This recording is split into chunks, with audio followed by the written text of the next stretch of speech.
Hello friends, मी Vishakha. Global online मराठीमध्ये आपल्या सर्वांचं स्वागत आहे. आजच्या व्हिडिओमध्ये आपण राष्ट्रसंत तुकडोजी महाराज नागपूर युनिव्हर्सिटी म्हणजेच RTMNU पेट 2021 रिसर्च मेथॉलॉजीवर आपण प्रॅक्टिस क्वेश्चन्स बघणार आहोत. आपल्याला माहिती आहे की याच्यावरती 2 सेक्शनमध्ये एक्झाम होणार आहे आणि पहिल्या सेक्शनमध्ये तुम्हाला रिसर्च मेथॉलॉजी आणि जनरल ॲप्टिट्यूड क्वेश्चन येणार आहेत. तर रिसर्च मेथॉलॉजीचं MCQ प्रॅक्टिस आपल्याला खूप महत्त्वाची आहे आणि त्यामुळेच आपण व्हिडिओ सिरीज थ्रू हे MCQs घेणार आहोत, जे तुम्हाला पेट एक्झामसाठी हेल्पफुल ठरणार आहे. त्याचं हे आपलं सेकंड लेक्चर आहे. पहिलं लेक्चर याचं झालेलं आहे. बघूया त्याचे MCQs. लेक्चर सुरू करण्यापूर्वी जे स्टुडंट्स या पेटसाठी प्रिपरेशन करत आहेत, त्यांच्या प्रिपरेशनला बूस्ट करण्यासाठी, आणखीन स्ट्रॉंग करण्यासाठी आम्ही एक कंप्लीट कोर्स घेऊन आलो आहोत पेपर 1साठी. जसं आपल्याला माहिती आहे की त्या पेपरमध्ये आपल्याला 2 सेक्शन असणार आहेत, ज्यामध्ये सेकंड सेक्शन हा तुमचा सब्जेक्टचा असणार आहे आणि फर्स्ट सेक्शनमध्ये तुम्हाला रिसर्च मेथॉलॉजी आणि जनरल ॲप्टिट्यूडवर क्वेश्चन येणार आहेत. त्यावरच आधारित आम्ही हा कंप्लीट कोर्स तुमच्यासाठी घेऊन आलो, ज्याच्यामध्ये 5 टेस्ट तुम्हाला जनरल ॲप्टिट्यूडवर देणार आहोत आणि 10 टेस्ट त्या रिसर्च मेथॉलॉजीवर देणार आहोत. तसेच तुम्हाला नोट्स मिळणार आहेत, फुल सिलॅबस, जे मराठी आणि इंग्लिश दोन्ही लँग्वेजमध्ये असणार आहेत आणि तुम्हाला गायडन्स देखील मिळणार आहे. तर हे सगळं तुम्हाला ₹499 मिळणार आहे आणि हे मिळवण्यासाठी फक्त दिलेल्या WhatsApp नंबरवरती मेसेज करायचा आहे. जर RTMNU ही एक्झाम, पेट एक्झाम जर तुम्हाला क्लिअर करायचं असेल, तर हा कोर्स तुम्हाला कम्प्लिटली सपोर्ट करणार आहे. तर लवकरात लवकर हा कोर्स जॉइन करा. सुरू करूयाच्या प्रश्नांना. पहिला प्रश्न आहे, what is the name of conceptual framework in which the research is carried out? संशोधन करण्याच्या वैचारिक चौकटीचं नाव काय आहे? वैचारिक चौकट इथे का म्हटलेलं आहे? कन्सेप्च्युअल फ्रेमवर्क इथे का म्हटलेलं आहे? नुसतं फ्रेमवर्क म्हटल्यानंतर तिथे आपण एक फ्रेम कुठल्याही प्रकारची असू शकते, पण इथं वैचारिक फ्रेमवर्क म्हटलं म्हणजे आपण विचार करून ठेवतो की अशी अशी आपल्याला बांधणी करायची आहे. ती वैचारिक चौकट म्हणजे संशोधनाची काय आहे? तर त्या वैचारिक चौकट कशाला म्हणतात, हा आपला प्रश्न आहे. आपले ऑप्शन्स आहेत, रिसर्च हायपोथेसिस संशोधन गृहीतक, सिनॉप्सिस ऑफ रिसर्च संशोधन सारांश, रिसर्च पॅराडिम म्हणजे संशोधन नमुना आणि रिसर्च डिझाईन संशोधन डिझाईन, ज्याला म्हणतो आपण संशोधन रचना. त्याचं करेक्ट आन्सर आहे डी, रिसर्च डिझाईन संशोधन रचना. कारण आपल्याला हे प्रत्येक वेळी लक्षात ठेवायचं आहे, जेव्हा कन्सेप्च्युअल फ्रेमवर्क हा वर्ड येतो तेव्हा तिथं ते रिसर्च डिझाईनशी रिलेटेड असतो. प्रश्न जो असतो तो आपला रिसर्च डिझाईनशी रिलेटेड असतो, कारण रिसर्च डिझाईनसाठीच आपल्याला एक फ्रेमवर्क बनवावं लागतं. मेंटल किंवा कन्सेप्च्युअल वैचारिक चौकट आपल्याला बनवावी लागते की आपला रिसर्च कसा असणार, आपल्या मेथड्स कुठल्या यूज करायच्यात हे आधी आपल्याला विचार करावा लागतो, नंतर त्या कागदावर उतरवावं लागतात आणि नंतर मग आपल्याला ते इम्प्लिमेंट करावं लागतं आपल्या रिसर्चमध्ये. म्हणून जिथे जिथे फ्रेमवर्क वर्ड येईल तिथे तिथे आपल्याला रिसर्च डिझाईन हा वर्ड लक्षात ठेवायचा आहे किंवा ती कन्सेप्ट इथे आपल्याला लक्षात ठेवायची आहे. मग आपलं करेक्ट आन्सर इथे काय आलेलं आहे? डी. तर रिसर्च डिझाईन काय आहे? Research design is a framework of research methods and techniques chosen by the researcher. जसं मी म्हटलं की रिसर्चर्सकडून हे मेथड्स आणि टेक्निक ठरवण्यासाठी फ्रेमवर्क असतं. The design allows researchers to home in research methods and that are suitable for the subject matter and set up their studies up for the success. म्हणजे आपला research चांगला व्हावा यासाठी किंवा सक्सेसफुल राहावा यासाठी एक आपण ही चौकट असतो, ज्याच्यामध्ये आपण मेथड्स ठरवत असतो की आपल्याला कुठली मेथड या रिसर्चमध्ये आपल्या निवडलेल्या सब्जेक्टमध्ये कुठली मेथड योग्य आहे ते इथे आपण ठरवत असतो. The research design of research topic explains the types of research. तर रिसर्च डिझाईनमध्ये देखील वेगवेगळे प्रकार आहेत, टॉपिक्स आहेत. ते कुठले कुठले आहेत? एक्सपेरिमेंटल, सर्वे, कोरिलेशनल, सेमी एक्सपेरिमेंटल, रिव्ह्यू, हे सगळे जे आहेत ते टाईप्स आहेत रिसर्च डिझाईनचे. पण हे आपण नंतर एखाद्या क्वेश्चनमध्ये येतील त्यावेळेस एक्सप्लेन करणार आहोत किंवा थेरी पार्टमध्ये आपण बघणार आहोत. पण तोपर्यंत रिसर्च डिझाईनचे हे प्रकार आहेत हे आपल्याला लक्षात ठेवायचं आहे. And also it's sub types, म्हणजे याच्यात सब टाईप्स पण आहेत. ते कोणते कोणते आहेत? Experimental design, research problem, descriptive, case study, research डिझाईनचे हे प्रकार आहेत. नेक्स्ट क्वेश्चन म्हणजे 2 नंबरचा क्वेश्चन आपल्याला बघायचा आहे. Which of the following feature are consider as critical in qualitative research? गुणात्मक संशोधनामध्ये खालीलपैकी कोणती वैशिष्ट्य गंभीर मानली जातात? कुठले गुण किंवा वैशिष्ट्य जे आहे, फीचर जे आहे ते महत्त्वाचं मानलं जातं क्वालिटेटिव्ह रिसर्चमध्ये, हे आपल्याला सांगायचं आहे. आपले ऑप्शन्स आहेत, collecting data with the help of standardise research tools, म्हणजे प्रमाणित संशोधन साधनांच्या मदतीने डेटा गोळा करणे हे महत्त्वाचं वैशिष्ट्य आहे की त्यापेक्षा वेगळे 3 आहेत अजून, ते बघूयात. Design sampling with probability sample techniques, संभाव्यतेच्या नमुन्यांच्या तंत्रासह नमुना तयार करणे. Collecting data with bottom up empirical evidence, तळात अनुभवजन्य पुराव्यांसह डेटा गोळा करणे. Gathering data with top down schematic evidence, top down योजनाबद्ध पुराव्यांसह डेटा संकलित करणे. तर या सगळ्याच महत्त्वाच्या गोष्टी वाटतात आपल्याला एखादा रिसर्च तयार करताना. पण क्वालिटेटिव्ह रिसर्चचा महत्त्वाचा गुण काय आहे, तर आपल्या इथे करेक्ट आन्सर असणार आहे C, collecting data with bottom up empirical evidence. का, तर आपल्याला जेव्हा आपण रिसर्च करतो तेव्हा तळापासून ते पूर्ण डोक्यापर्यंत किंवा वरचा जो हाय पॉईंट आहे तिथपर्यंत माहिती गोळा करावी लागते, डेटा कलेक्शन करावं लागतं. पण सोबत त्याला त्याचे पुरावेही लागतात. म्हणजे आपण कशाद्वारे ही माहिती खरी म्हणतोय किंवा तो त्याचा काय उपयोग आहे किंवा कुठून ही माहिती मिळवलेली, त्याचा स्रोत जो आहे तो व्हॅलिड आहे की नाही, ह्या सगळ्या माहिती आपल्याला एक्सप्लेन कराव्या लागतात, एव्हिडन्स द्यावे लागतात, पुरावे द्यावे लागतात. तेव्हा तो एक अनुभवजन्य रिसर्च, क्वालिटेटिव्ह रिसर्च असा मानला जातो. म्हणजे हे एक गंभीर महत्त्वाचं नाजूक असं एक वैशिष्ट्य आहे गुणात्मक संशोधनाचं, असं आपण म्हणू शकतो. म्हणजे आपल्या इथे करेक्ट आन्सर सी आहे. टॉप डाऊन आणि बॉटम अप हे दोन वेगवेगळे प्रकार आहेत आपले डेटा कलेक्शनमधले, डेटा कलेक्शन मेथड्सचे. तर ते आपण एक्सप्लेन करून घेऊया. Top down data collection method involves creating an overarching system of data collection and analysis before detailing and fleshing out subsystems under it. This subsystem can then have even more details and refined subsystems beneath them as appropriate. As an example, for information gathering, this may look like creating a system of reporting for the management team first and then detailing how the field workers get the data of management afterwards. तर top डाऊनमध्ये कसं आहे, जसं मी bottom up सिस्टीममध्ये काय आहे की तळापासून ते वरपर्यंत आपल्याला डेटा कलेक्शन करायचा असतो. तर या उलट टॉप डाऊनमध्ये आहे म्हणजे सुरुवातीपासून ते तळापर्यंत. जसं एक उदाहरण त्यांनी दिलेलं आहे आपल्याला की एक मॅनेजमेंट टीम आहे ज्याच्यामध्ये मॅनेजर सगळ्यात वरती आहे. डेटा कलेक्शन करताना मॅनेजरला सगळ्यात वरती धरावं लागेल, त्याला आधी विचारावं लागेल, आपली माहिती घ्यावी लागेल त्याच्याकडून. त्यानंतर मग जे काही वर्कर्स आहेत, मॅनेजर, नंतर ज्युनियर मॅनेजर, जे काय आहेत वर्कर्स आहेत, एम्प्लॉई आहे, एंट्रन आहेत, असे वेगवेगळे प्रकार असतात. मग त्यांचासुद्धा समावेश त्याच्यामध्ये होतो.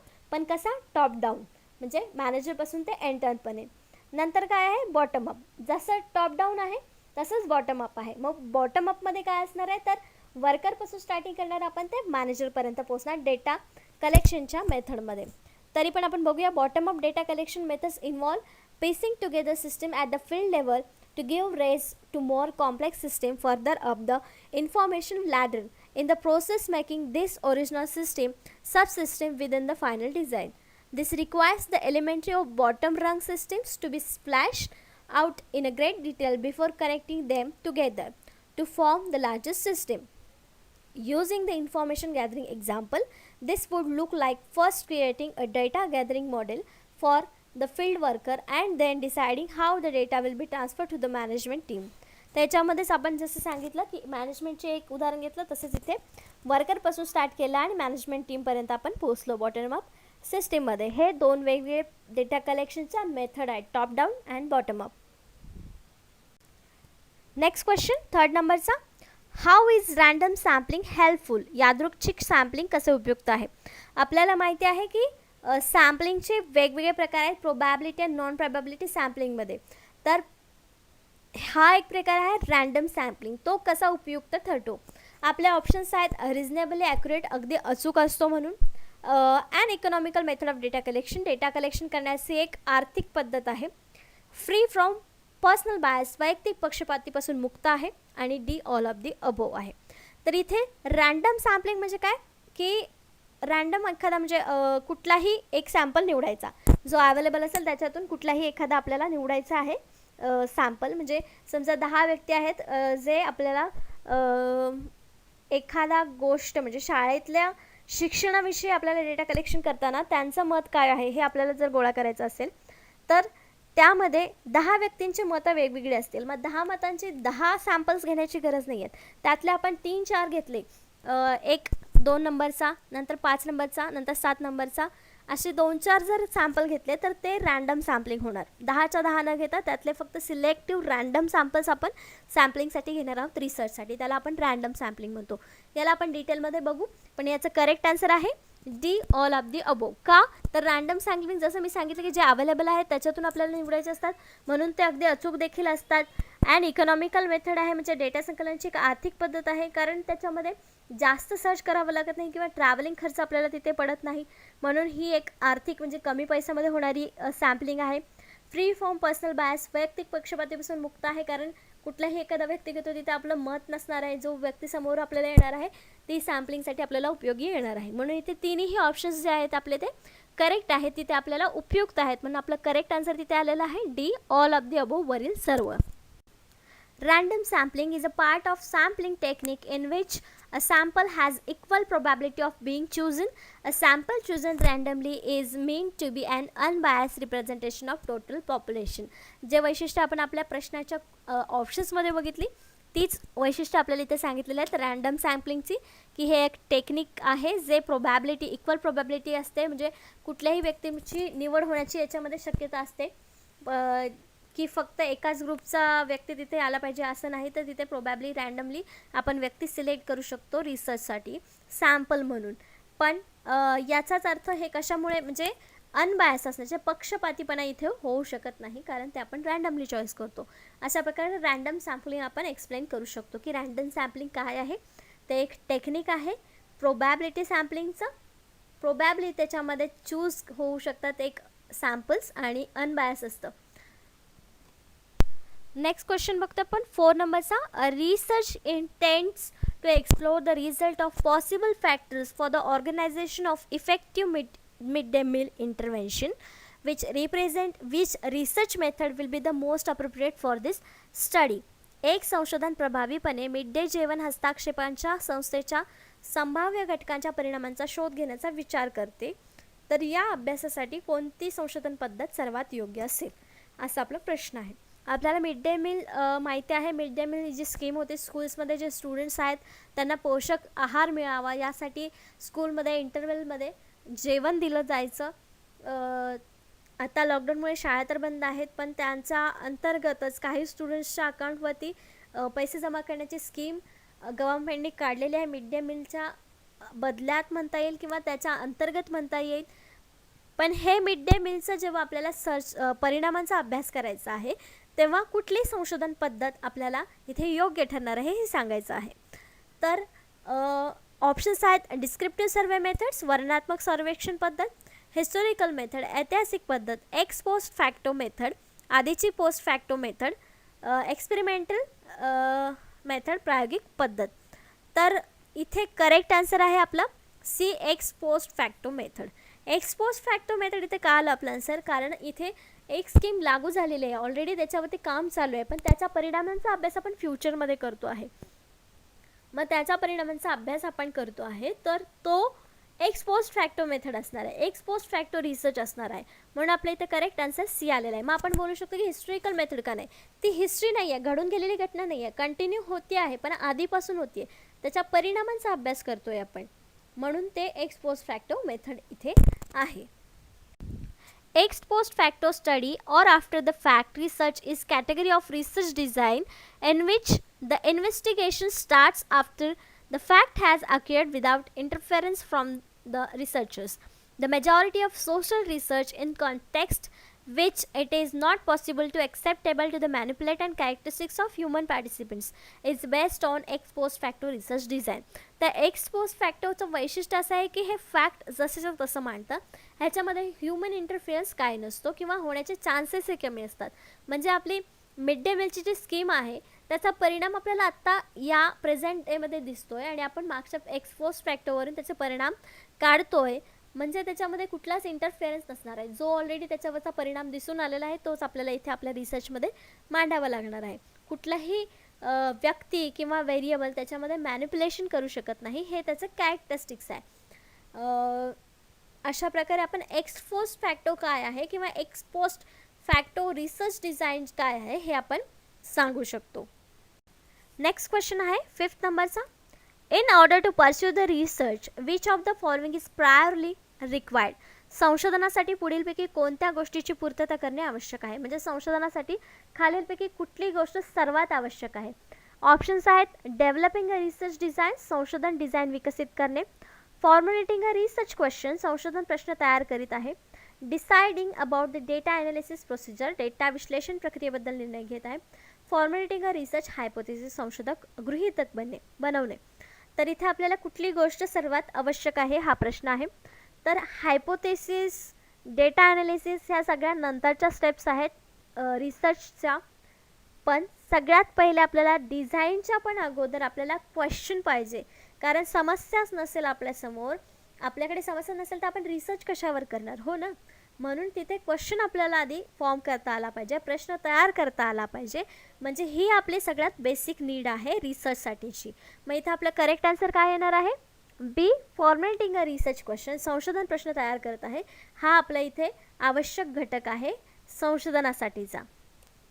What is research problem, research problem म्हणजे काय, it refers to some difficulty which a researcher experience in the context of either theoretical or practical situation and wants to obtain a solution for the same.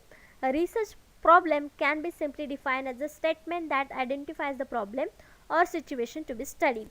तर research problem म्हणजे थोडक्यात इथे सांगितलेलं आहे की एक प्रॉब्लेम आहे, सोल्युशन शोधायचं आहे त्याच्यावरती, मग ते सोल्युशन काय असणार, आपलं रिसर्च असणार आहे. तर रिसर्च प्रॉब्लेमला आपण स्टेटमेंट म्हणून घेऊ शकतो, ज्याच्यावर आपल्याला सोल्युशन शोधायचं आहे. कुठल्याही सिच्युएशनचा प्रॉब्लेम सॉल्व्ह करण्यासाठी ते स्टेटमेंट आवश्यक असतं. प्रॉब्लेमच नसेल तर आपण त्याच्यावर सोल्युशन काय शोधणार, बरोबर ना. आपण आयुष्यात जगताना असंच करतो ना, जर एखादी समस्या समोर आली तरच त्याच्यावर सोल्युशन शोधतो, डायरेक्ट सोल्युशन शोधायला जातो का आपण, नाही. मग इथं देखील पहिली स्टेप रिसर्चची काय आहे, रिसर्च प्रॉब्लेम सर्च करणं किंवा रिसर्च प्रश्न तयार करणं.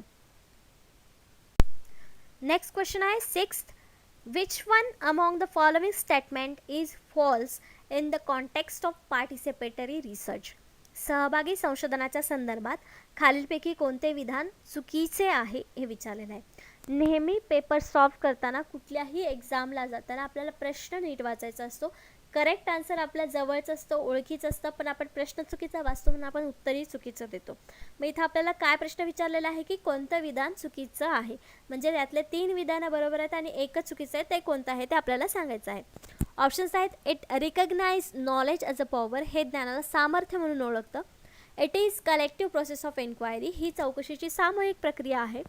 It emphasises people as a expert, हे तज्ज्ञ म्हणून लोकांना जोर देते किंवा ओळख देते. Its sole purpose is the production of knowledge, त्याचा एकमात्र उद्देश ज्ञानाची निर्मिती आहे. सगळेच बरोबर वाटत आहेत आपल्याला संशोधनाबद्दल, हे सगळे जे वाक्य आहेत ती सगळीच बरोबर वाटत आहेत, पण यातला एक चुकीचं आहे आणि ते आन्सर आहे डी, इट्स सोल. सोल जो आहे तो चुकीचा वर्ड आहे इथे. Its purpose is to production of knowledge, हे आन्सर आपलं विधान स्टेटमेंट बरोबर झालं असतं, पण आपल्या इथं इट्स सोल पर्पज म्हटलेलं आहे, म्हणजे एकमात्र उद्देश दिलेला आहे. तर याचा एकमात्र उद्देश हा नाही, याचे अनेक उद्देश आहेत. जे आपण वरती बघितले ते सुद्धा त्याचे उद्देशच आहेत असं आपण म्हणू शकतो. म्हणून आपल्या इथं करेक्ट आन्सर काय आलेलं आहे, डी, हे विधान चुकीचं आहे. सहभागी संशोधन, participatory रिसर्चच्या कॉन्टेक्स्टमध्ये.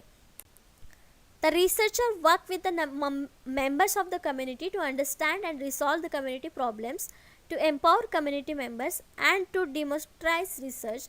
The methods of participatory research includes group discussions of personal experience, interviews, surveys, analysis and public documents. तर पार्टिसिपेटरी रिसर्च म्हणजे आपल्याला माहिती आहे की सगळे पार्टिसिपेट करून तिथं रिसर्च होतो आणि त्यामध्ये कुठल्या कुठल्या मेथड्स यूज होतात, तर group discussion, personal experience, interviews, surveys, analysis of public documents, या सगळ्याचा तिथे वापर होतो पार्टिसिपेटरी रिसर्चमध्ये. नेक्स्ट क्वेश्चन आहे 7th नंबरचा, what does the longitudinal research approach actually deal with. रेखांशाचा संशोधन दृष्टिकोन प्रत्यक्षात कशाचा सामना करतो. ऑप्शन्स आहेत, लॉंग टर्म रिसर्च, दीर्घकालीन संशोधन, शॉर्ट टर्म रिसर्च, अल्पकालीन संशोधन, हॉरिझॉन्टल रिसर्च, क्षैतिज संशोधन, नन ऑफ द अबोव, वरीलपैकी काहीही नाही. त्याचं करेक्ट आन्सर आहे ए, लॉंग टर्म रिसर्च, दीर्घकालीन संशोधन. का ते आपण समजून घेऊया. तर लॉन्जिट्युडिनल रिसर्च जो आहे, अप्रोच जो आहे, तो कसा आहे की एका विषयावर अनेक वर्ष अभ्यास करायचा, एका ठराविक गॅपने किंवा एका ठराविक कालावधीमध्ये, त्याला आपण लॉन्जिट्युडिनल रिसर्च असं म्हणतो. मग ही कशी टर्म झाली, ही एक लॉंग टर्म रिसर्च प्रोसेस झालेली आहे. म्हणून इथं आपलं करेक्ट आन्सर काय आलेलं आहे, a long term research. A longitudinal study is a type of correlational study that involves looking at variables over the extended period of time. तर याच्यामध्ये काय सांगितलेलं आहे की एकाच व्हेरिएबलवर बराच काळ आपण संशोधन किंवा स्टडी करत असतो. This research can take place over the period of weeks, months or even years. तर हा कालावधी काही आठवड्यांचा असू शकतो, काही महिन्यांचा असू शकतो, तर काही वेळेस हा काही वर्षांचा देखील असू शकतो.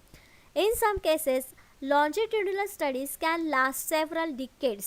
काही वेळेस लॉन्जिट्युडिनल स्टडीज करताना डिकेड्स म्हणजे 10 वर्ष देखील डिकेड्समध्ये हा स्टडी केला जाऊ शकतो लॉन्जिट्युडिनल स्टडीमध्ये. म्हणून याला आपण काय म्हणतो, लॉंग टर्म रिसर्च असं म्हणतो. आपलं करेक्ट आन्सर तिथं ए आलं होतं, long term research. Next question आहे 8th नंबरचा. Evaluation research is concern with dash dash. मूल्यांकन संशोधन डॅश डॅशशी संबंधित आहे. कशाशी संबंधित आहे, आपले ऑप्शन्स आहेत. How well are we doing म्हणजे आपण किती चांगले करत आहोत. वाय आर वी डुईंग आपण का करत आहोत. व्हॉट आर वी डुईंग आपण काय करत आहोत. आणि दी none of the above.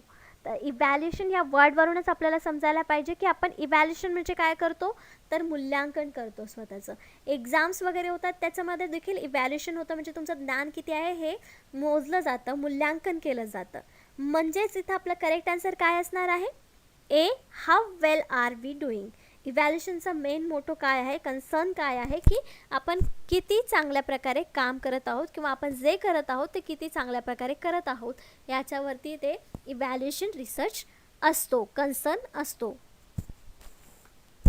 Evaluation research is defined as a form of disciplined and systematic inquiry that is carried out to arrive at the assessment and appraisal of the object, program, practice, activity or the system with the purpose of providing information that will be used of decision making.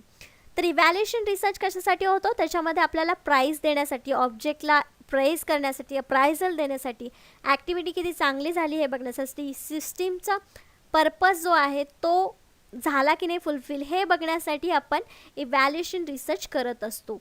किंवा त्याचा उपयोग आपल्याला decision मेकिंगसाठी देखील होतो. जसं की उदाहरणार्थ नवीन machines जर बाजारात आले असतील तर त्याचं इव्हॅल्युएशन होतं, मग ती मशीन योग्य आहे की नाही किंवा त्याच्यामध्ये आणखीन काही सुधारणा पाहिजेत यावरती डिसिजन घेण्यासाठी, डिसिजन मेकिंगसाठी हे इव्हॅल्युएशन रिसर्च आपल्याला उपयोगी पडते. नेक्स्ट क्वेश्चन बघूया 9th नंबरचा. Which of the following does not correspond to the characteristics of research. पुढीलपैकी कोणते संशोधनाच्या वैशिष्ट्याशी संबंधित नाही. ऑप्शन्स आहेत. रिसर्च इज नॉट पॅसिव्ह, संशोधन निष्क्रिय नाही. रिसर्च इज अ सिस्टमॅटिक, संशोधन पद्धतशीर आहे. Research is not a problem oriented, संशोधन ही समस्या प्रधान नाही. Research is a not process, संशोधन ही एक प्रक्रिया नाही. त्याच्यामध्ये वैशिष्ट्य आहेत सगळी, ही सगळी जी आहेत ती वैशिष्ट्य आहेत संशोधनाची. संशोधन का व्हावं किंवा कशासाठी केलं जातं किंवा त्याच्यामध्ये काय वैशिष्ट्य असतात म्हणजे ते संशोधन आहे हे आपण ओळखू शकतो. तर एक एक आपण बघूया, ज्याच्यामध्ये आपल्याला एक संबंधित नाही असं ओळखायचं आहे. तर research is a not passive, संशोधन निष्क्रिय नाही. बरोबर आहे ना, संशोधन आपलं ॲक्टिव्ह असतं, त्याच्यामध्ये सतत काहीतरी क्रिया करावी लागते म्हणजे ते ॲक्टिव्ह असतं. निष्क्रिय नाही म्हणजे ते ॲक्टिव्ह आहे. म्हणजे इथं आपलं हे पहिलं वाक्य जे आहे, फर्स्ट स्टेटमेंट जे आहे ते करेक्ट आहे. नेक्स्ट आहे रिसर्च इज अ सिस्टमॅटिक, संशोधन पद्धतशीर आहे. बरोबर, त्याच्या वेगवेगळ्या स्टेप्स आहेत, मेथड्स आहेत, म्हणून ते एक पद्धतशीर आहे संशोधन. Research is a not problem oriented, संशोधन ही समस्या प्रधान नाही, प्रॉब्लेम ओरिएंटेड नाही. प्रॉब्लेम आपल्याला लागतो पण कशासाठी, सोल्युशन शोधण्यासाठी. म्हणून आपलं हे देखील करेक्ट आन्सर आहे. मग नेक्स्ट जे आहे ते रिसर्च इज नॉट प्रोसेस, संशोधन ही एक प्रक्रिया नाही. मग हेच जे वैशिष्ट्य आहे ते आपलं करेक्ट आन्सर आहे D. Research is not process, संशोधन ही एक प्रक्रिया नाही. कारण हे सिस्टमॅटिक आहे, पद्धतशीर आहे, निष्क्रिय नाही. म्हणजेच ही एक प्रोसेस आहे, त्याच्यामध्ये वेगवेगळ्या प्रोसेसने स्टेप्सने आपल्याला ती क्रिया सतत करावी लागते. म्हणजेच ती एक कंटिन्यू प्रोसेस आहे रिसर्चची. ती कंप्लीट झाल्यावरच आपला रिसर्च पूर्ण होतो. म्हणून इथं आपलं जे डी आन्सर आहे, दी करेक्ट ऑप्शन जे आहे ते इथे चुकीचं आहे स्टेटमेंट, म्हणून आपला ऑप्शन करेक्ट इथं डी आलेला आहे. रिसर्च कॅरेक्टरिस्टिक्स काय काय आहे? Originates with the question or a problem, म्हणजे सुरुवात कुठून होते तर प्रॉब्लेम किंवा समस्येपासून होते. रिक्वायर्स क्लिअर आर्टिक्युलेशन ऑफ गोल्स, म्हणजे जे काय आपले ध्येय आहेत त्याच्यासाठी हे क्लिअर विजन असलं पाहिजे, आपलं गोल्स काय आहेत ते क्लिअर असले पाहिजेत रिसर्चसाठी. Follows a specific plan or procedure, systematic plan आणि प्रोसिजर तिथं फॉलो केली तर आपण रिसर्चपर्यंत पोहोचतो. Often divides main problem into sub problems, तर ह्याच्यामध्ये रिसर्चचा अजून एक कॅरेक्टरिस्टिक्स काय आहे तर मेन प्रॉब्लेम आणि त्याच्यानंतर त्याचे सब प्रॉब्लेम्स काय आहेत. जसे की आपण म्हणतो की पाण्याचा प्रॉब्लेम आहे, हा मेन प्रॉब्लेम झाला. सब प्रॉब्लेम्समध्ये काय आहे ना, त्याचं पाणी कमी आहे की जास्त आहे, म्हणजे हिमालयामधला बर्फ वितळतोय ते पाणी जास्त होणार आहे. आणि दुसरा प्रॉब्लेम काय असणार तर एकीकडे प्यायचं पाणी लोकांना मिळत नाही आहे. हे दोन सब प्रॉब्लेम्स असणार आहेत मेन प्रॉब्लेमचे. हे देखील एक रिसर्चचं कॅरेक्टरिस्टिक्स आहे. Guided by the specific problem, question or the hypothesis, तर ते एक स्पेसिफिक प्रॉब्लेम जो आहे तो क्वेश्चन, हायपोथेसिस या गोष्टींनी दर्शवतो किंवा गाईड करत असतो. एक्सेप्ट सर्टन क्रिटिकल अझम्पशन्स, आपण काही काही अझम्पशन्स करत असतो रिसर्चमध्ये, हे एक आपलं कॅरेक्टरिस्टिक्स आहे. Requires collection and interpretation of data, ह्याच्यामध्ये कलेक्शन डेटाचं आणि इंटरप्रिटेशन डेटाचं आवश्यक असतं, कारण त्यावरच आपला रिसर्च खरा किती आहे, व्हॅलिड किती आहे हा ठरत असतो. तर अशी काही आपली रिसर्चची कॅरेक्टरिस्टिक्स म्हणजे रिसर्चची वैशिष्ट्ये आहेत ती आपण एक्सप्लेन करू शकतो. नेक्स्ट क्वेश्चन 10वा. Which of the following options are the main task of research in modern society, आधुनिक समाजातील संशोधनाची मुख्य कामे कोणती आहेत किंवा मुख्य कार्य कोणते आहेत. Options: to learn new things, नवीन गोष्टी शिकण्यासाठी. To keep pace with the advancement in knowledge, ज्ञानाच्या प्रगतीमध्ये गती ठेवण्यासाठी.